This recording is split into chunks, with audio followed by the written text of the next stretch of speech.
Hello friends, आज का topic है हमारा माइक्रो टीचिंग यानी कि सूक्ष्म शिक्षण। सूक्ष्म शिक्षण होता क्या है? शिक्षण का सूक्ष्म रूप। शिक्षण का सूक्ष्म रूप सूक्ष्म शिक्षण कहलाता है।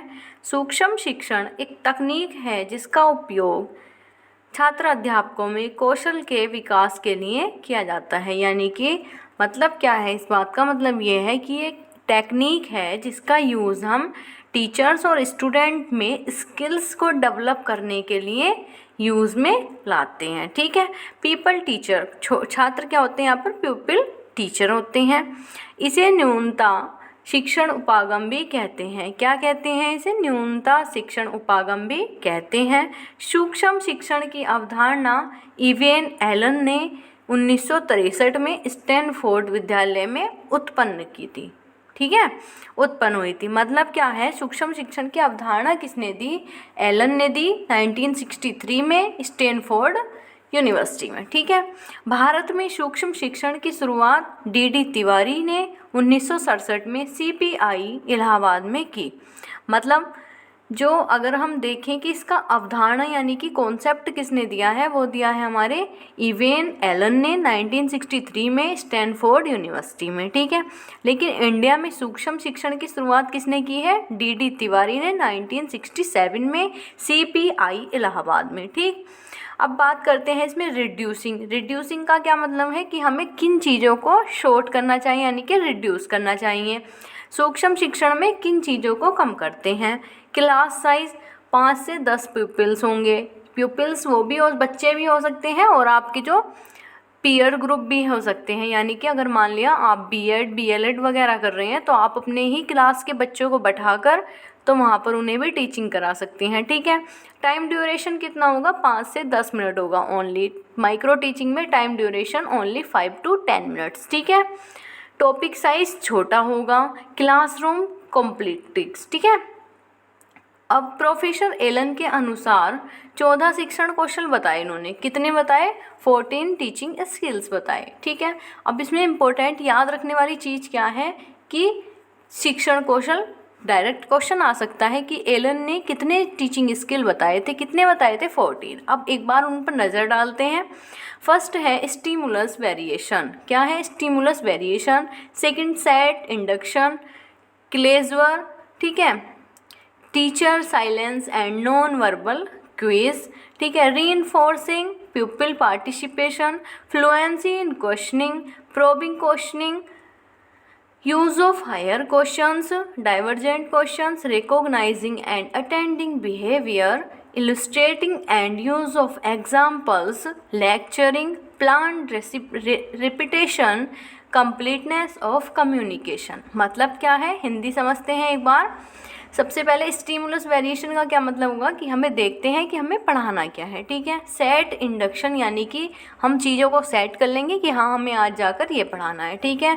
क्लोजर मतलब क्लोजर का क्या मतलब है? हमें यहाँ पर बच्चों को अच्छे से क्लोज होना है उनसे। ठीक है। Teacher silence and non verbal cues मतलब इसमें ये भी चीज़ों का ध्यान रखते हैं कि जो कभी कभी हम पढ़ाते हुए क्लास में किसी बच्चे को बोलकर नहीं बल्कि अपने क्विज यानी कि संकेतों से उसे चुप कर देते हैं। ठीक है।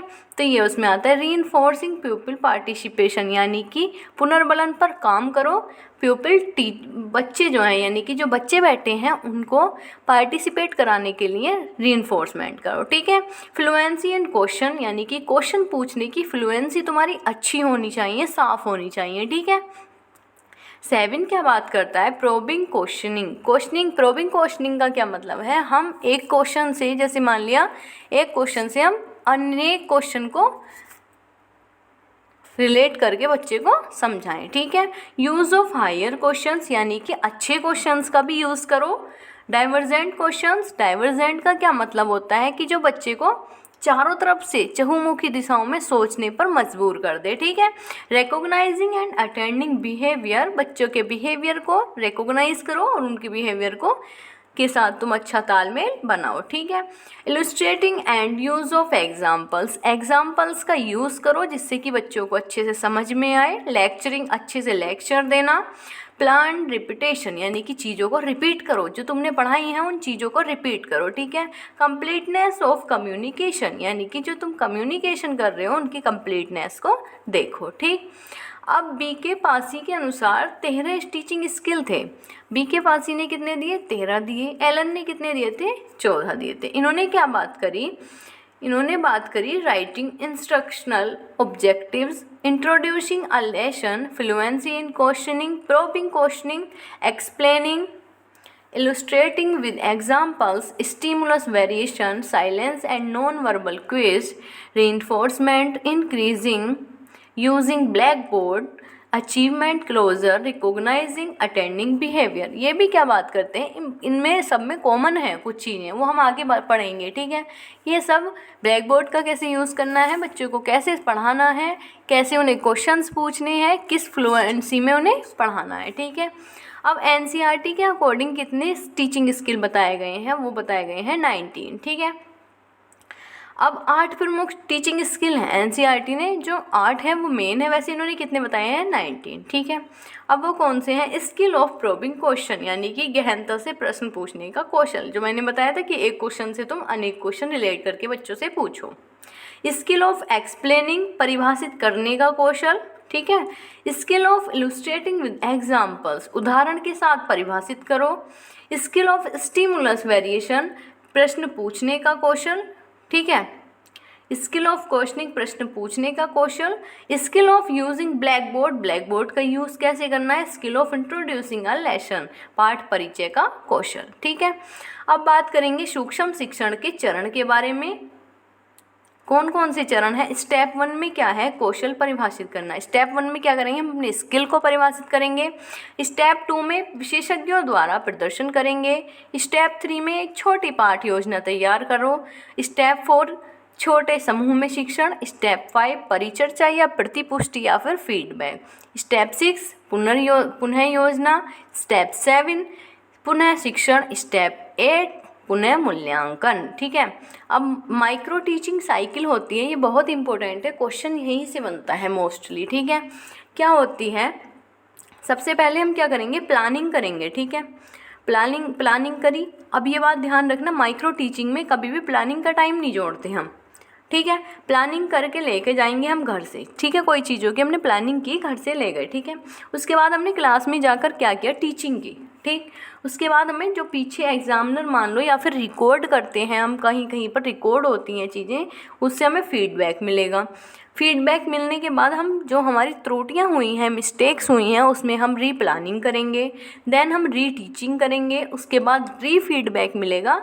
फिर से ही ये साइकिल इस तरह से ही घूमती रहती है, ठीक है। प्लानिंग का कोई टाइम इसमें ऐड नहीं होता। अगर हम देखें तो टीचिंग में कितना टाइम दिया जाता है? 6 मिनट का, ठीक है। फीडबैक में देने में कितना टाइम लगता है? 6 मिनट का। लेकिन रीप्लानिंग में यहाँ पर हमें 12 मिनट का टाइम मिलता है, क्योंकि हम चीज़ों को जो हमारी मिस्टेक्स हुई हैं उन्हें रीप्लान करते हैं। री टीचिंग में हमें 6 मिनट का टाइम मिलता है और इसी तरह री फीडबैक में भी हमें 6 मिनट का टाइम मिलता है। अगर हम देखें तो टोटल माइक्रो टीचिंग साइकिल में हमें 36 मिनट का टाइम मिलता है, ठीक है। यही लिख रहा है। अकॉर्डिंग टू एनसीईआरटी ने सिंपल वे में बताया कि टीचिंग माइक्रो टीचिंग साइकिल है, ठीक है। पहला क्या हो गया? हमारा टीचिंग हो गया, ठीक है। टीचिंग की, उसके बाद हमें फीडबैक मिला। फीडबैक मिलने के बाद हमने री प्लान किया, उसके बाद री टीचिंग, देन री फीडबैक, ठीक है। टाइम वही रहेगा 36 मिनट का, ठीक है। अब सूक्ष्म शिक्षण से अभिप्राय, विभिन्न अध्यापन कौशलों का पृथक रूप में अभ्यास करना। सूक्ष्म शिक्षण विधि का विकास किसने किया था? अगर हम देखें तो विकास किसने किया था? डब्ल्यू एलन ने, ठीक है। इसी के साथ हम टोली टीचिंग भी कहते हैं, एक टोली शिक्षण भी होता है, समूह शिक्षण होता है। इसमें क्या बात होती है? टीम शिक्षण में किसी भी उम्र के छात्रों के समूह को सीखने में मदद करने के लिए एक संपूर्ण, नियमित एवं सहकारी रूप से काम करने वाले प्रशिक्षकों का एक समूह शामिल है। मतलब इसमें 3-4 टीचर्स होंगे, जैसे मान लिया 2 टीचर्स हैं, एक मैं हूँ और मैं किसी और को भी हायर कर लूँ, ठीक है।